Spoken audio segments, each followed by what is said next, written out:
Alors ici, un des tableaux les plus connus de Hopper, évidemment.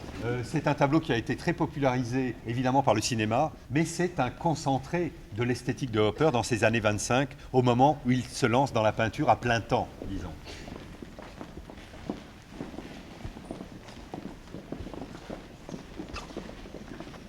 C'est presque un accident.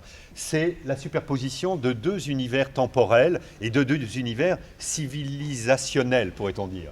Le premier, c'est évidemment cette maison. C'est une maison qui date du milieu du 19e siècle, alors que Hopper l'a peint en 1925. Il la tronçonne avec un autre symbole qu'il va souvent critiquer, qui est l'âge industriel américain, symbolisé évidemment par cette voie ferrée, le symbole de cette mécanisation, le symbole de cette industrialisation à marche forcée de l'Amérique dont il va être le témoin.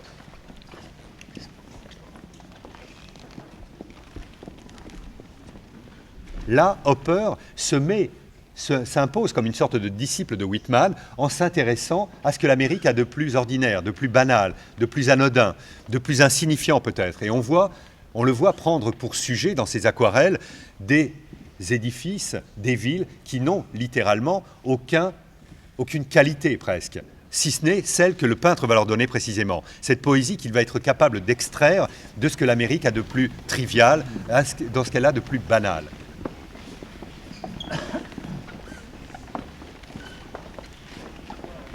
jeunes canotiers qui entendent et ont l'attention retenue par une bouée qui est utilisée pour signaler les tempêtes et les raz-de-marée.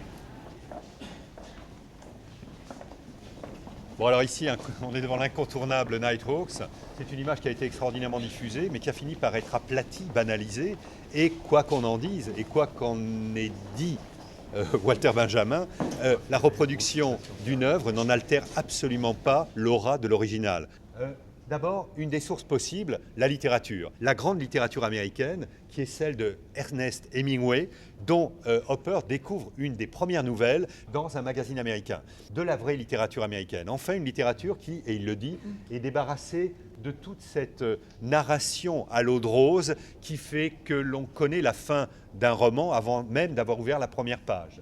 La deuxième source, qui est le Bar de nuit à Arles, peint par Vincent van Gogh, et dans sa description du tableau, Van Gogh écrit à son frère Théo en disant « J'ai voulu peindre un endroit où on peut devenir fou, où on peut devenir un criminel, où n'importe quel individu peut se perdre et perdre sa raison. » Et je crois que cette atmosphère-là existe dans l'éclairage même du tableau de Hopper, cette espèce de lieu maléfique.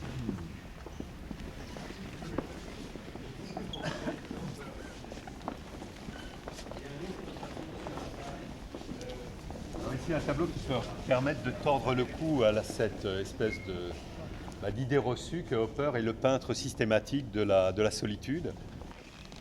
J'ai l'impression que ces tableaux-là marquent en fait un moment précis qui est celui d'un éveil ou d'une prise de conscience. Je pense que ce sont des personnages qui, par leur découverte d'un rayon lumineux par exemple, s'arrachent à cette condition de l'aliénation que Hopper pourrait peindre dans certains de ses tableaux. Je crois que c'est plutôt cette promesse d'espoir qui est liée évidemment une nouvelle fois à la lumière qui doit être retenue dans ces tableaux et pas nécessairement les expressions de la solitude ou de la mélancolie.